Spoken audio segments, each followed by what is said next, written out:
Superstar is about to sign a Nike endorsement deal worth $28 million. Nike was ready to offer Caitlin Clark a $25 million deal before she had even finished her first WNBA season.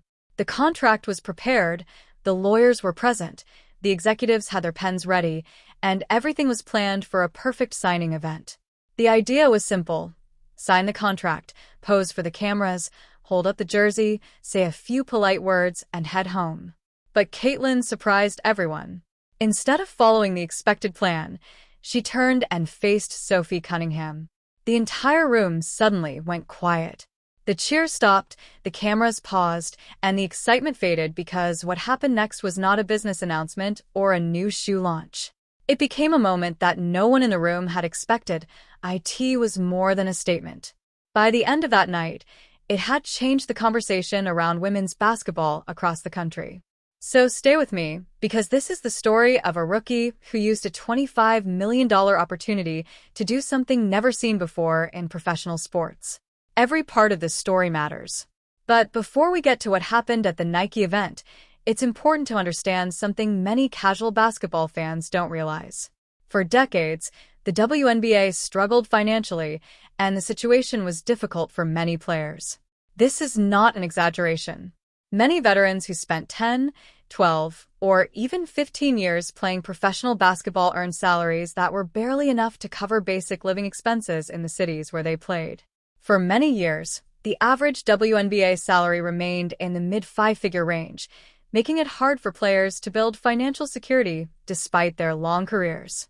Even the biggest stars in the WNBA could earn only around $250,000 from their playing contracts. While that may sound like a good income, it looks very different when compared to the NBA, where even rookie players can make more than $1 million a year. Because of this gap, many WNBA players had to find other ways to earn money during the offseason. Some worked as high school coaches, while others gave private basketball lessons in their hometowns. Angel Reese even said publicly that her WNBA salary alone was not enough to cover her rent. Think about that for a moment. A professional athlete playing at the highest level in the United States still struggled to pay basic living expenses. To earn more, many players spent their off-seasons competing in leagues across Europe, Australia, Russia, China, and Turkey, often living far from their families for months at a time.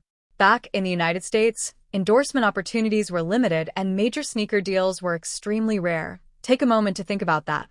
The biggest names in women's professional basketball spent years wearing shoes designed for other athletes, with someone else's name on them, while earning very little from the companies making huge profits from those same products.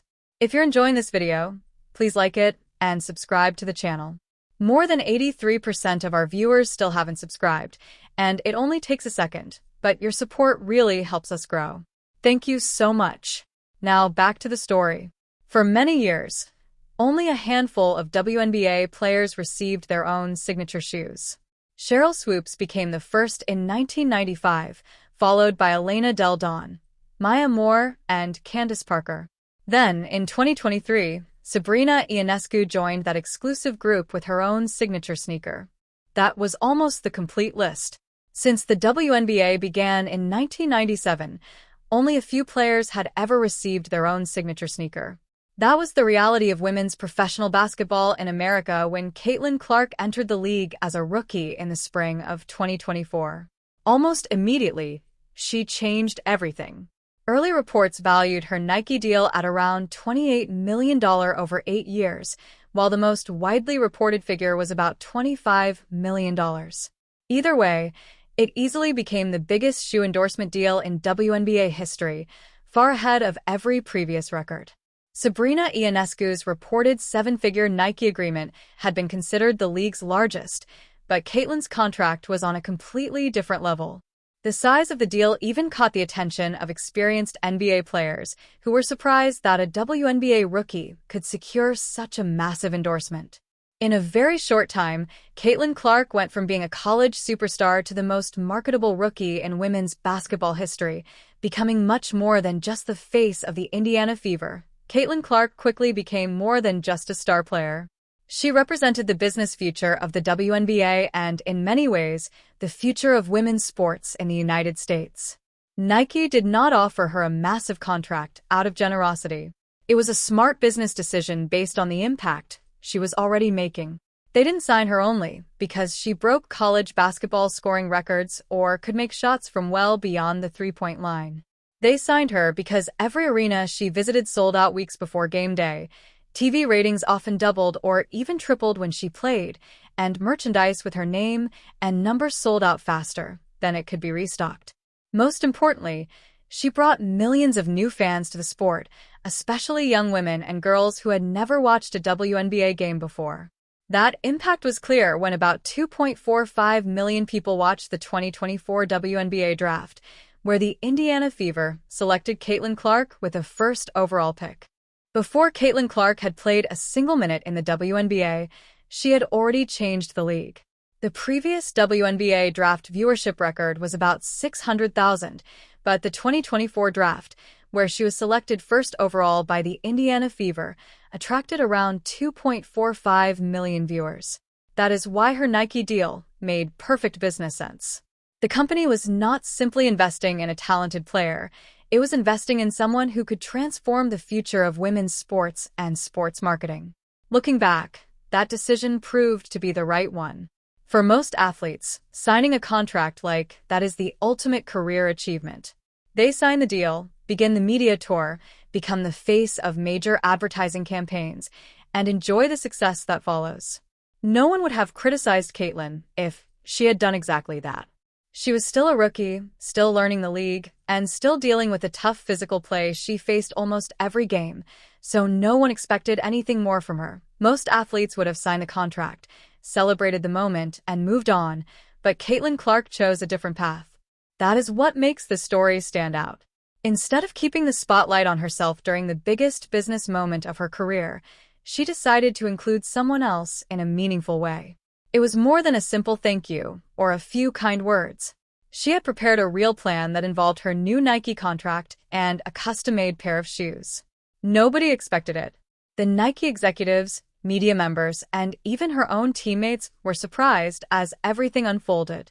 The event had been planned down to the smallest detail, with a guest list, a set schedule, and prepared speech notes, yet what happened next was something no one had planned for. Everything had been carefully planned for the Nike event. There were prearranged camera angles, a special jersey with gold stitching made just for the occasion, and a clear schedule for every moment. The event would begin with a highlight video showing Caitlin Clark's journey from Iowa to the WNBA, followed by her receiving the jersey on stage. After that, she would give a short prepared speech, pose for hundreds of photos, and the event would end. The content would spread across social media, excitement would build online for days, and pre-orders for her new shoes would begin. It was the same successful formula Nike had used many times before for major product launches. When Caitlin arrived, she looked calm, focused, and completely comfortable despite the bright lights and cameras. Anyone who has watched her before a game knows the confidence she carries. Even at just 22 years old, she handled the moment with the experience and composure of someone who had been in the spotlight for many years. Sophie Cunningham stood beside Caitlin Clark during the event, believing she was simply there to show support. She likely expected to appear in a few background photos, hear Caitlin mention her briefly during the speech, and enjoy the celebration like everyone else. She had no idea that she was about to become part of one of the biggest moments of the evening. In fact, no one in the room expected what was coming. As the lights dimmed, the conversation stopped and the venue became completely silent. A short film began playing on the large screen behind the stage, telling the story of Caitlin's journey from the beginning. It started with her high school days in Des Moines, Iowa, where she was already drawing crowds that many successful college basketball programs could only dream of attracting. The video showed Caitlin Clark as a young player making deep three-point shots in small gyms while local camera crews tried to capture every moment of her game. It then followed her incredible career at the University of Iowa, where she became one of the most exciting players in women's college basketball history and broke the all-time NCAA scoring record. The film continued with her rookie season in the WNBA and did not avoid the challenges she faced. It included the hard fouls, physical contact, and controversial plays that many fans believed should have been called by the referees. It also highlighted the criticism from some sports commentators who argued that she received too much attention and was being overhyped despite her growing popularity. The video also showed the criticism Caitlin Clark faced from internet trolls who claimed she did not deserve the attention she was getting, even before she had fully adjusted to her own team system. It highlighted the pressure she dealt with, including constant travel, long nights between games, and the responsibility of attracting a huge share of the league's viewers. But the film also celebrated the positive side of her journey.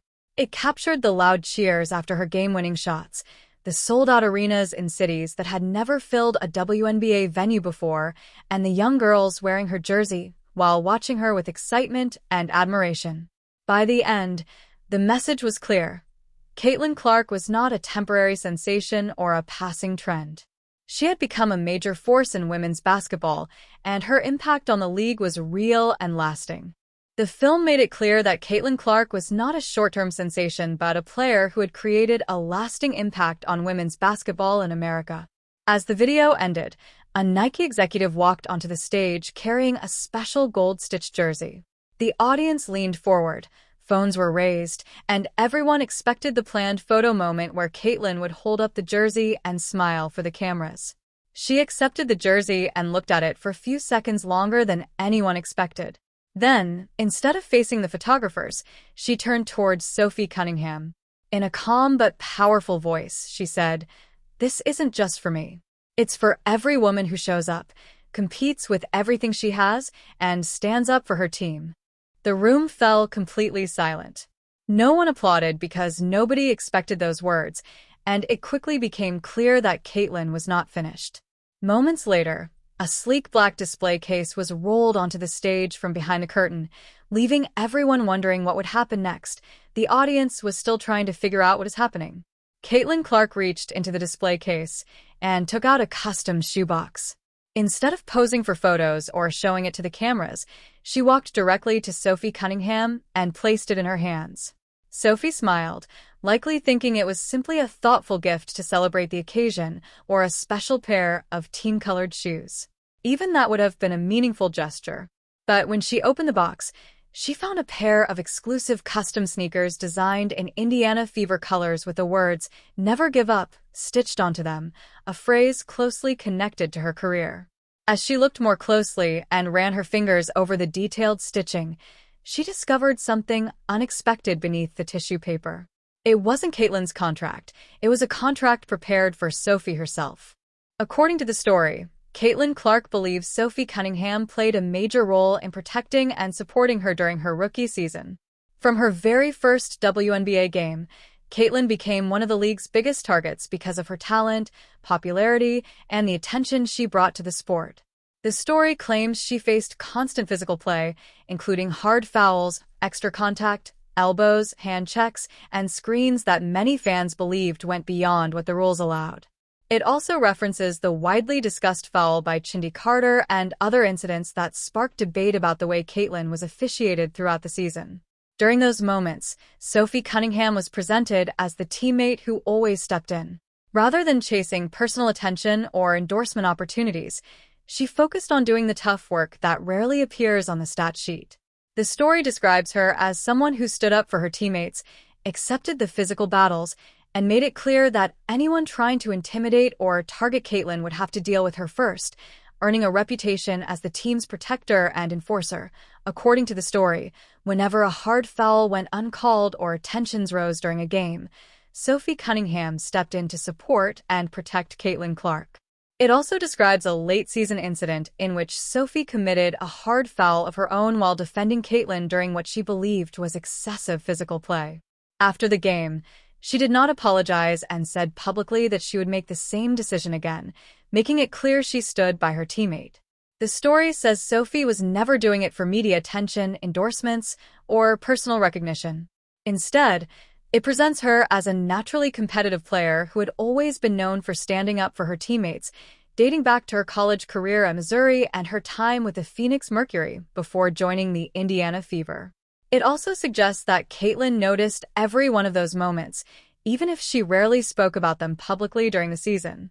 According to the narrative, she quietly remembered Sophie's support, making the reported Nike moment feel like a genuine act of appreciation rather than a planned publicity stunt.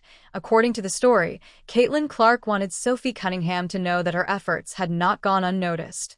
The message was simple: "I see everything you've done for me, and I want the world to see it too." When Caitlin said, "People talk about the plays she makes, but Sophie makes the plays that nobody sees," the story presents those words as a sincere expression of gratitude rather than something written for publicity. It argues that this kind of loyalty cannot be created by a marketing team or scripted for an event. After the ceremony, the story says Nike faced a choice. The company could either treat Sophie's moment as a touching one-time story and continue promoting Caitlin's signature shoe as originally planned, or it could build its campaign around the partnership between the two teammates. At the same time, women's basketball was growing rapidly. The 2023 NCAA Women's Basketball Championship between Iowa and LSU attracted about 9.9 million viewers, becoming the most-watched women's college basketball game in U.S. history, and the story credits Caitlin Clark as a major reason so many people tuned in. According to the story, by the time Caitlin Clark entered the 2024 WNBA draft, Indiana Fever season ticket sales had increased by more than 1,000%, and teams across the league were selling out games whenever she came to town. The story says Nike saw the moment involving Sophie Cunningham as more than just a touching gesture. Instead, the company viewed it as an authentic story that no advertising campaign could ever create on its own. As a result, the narrative claims Nike quickly changed its marketing strategy. Rather than promoting only Caitlin Clark and her signature shoe, the campaign shifted to highlight a story of teamwork, loyalty, trust, and selflessness. According to the story, it celebrated the strong bond between two teammates who continued to support each other through media attention, league pressure, and the physical challenges they faced throughout the season. According to the story, Nike's biggest athlete campaigns have traditionally focused on individual greatness. Michael Jordan's ads highlighted one player rising above everyone else. Kobe Bryant's campaigns emphasized relentless hard work and a winning mindset, and Serena Williams' promotions celebrated her personal journey to greatness. The story claims this campaign was different because, instead of focusing on one superstar, Nike built it around the partnership between Caitlin Clark and Sophie Cunningham. It says the idea was not created in a boardroom, but grew naturally from the unexpected moment on stage when Caitlin chose to recognize her teammate. The campaign reportedly used real footage from games, practices, and behind-the-scenes moments, showing Sophie supporting Caitlin during warm-ups, the two laughing together after difficult games, and staying late after practice to work on their chemistry. According to the narrative, this authentic approach connected with fans, and the co-branded merchandise sold out within hours of becoming available online.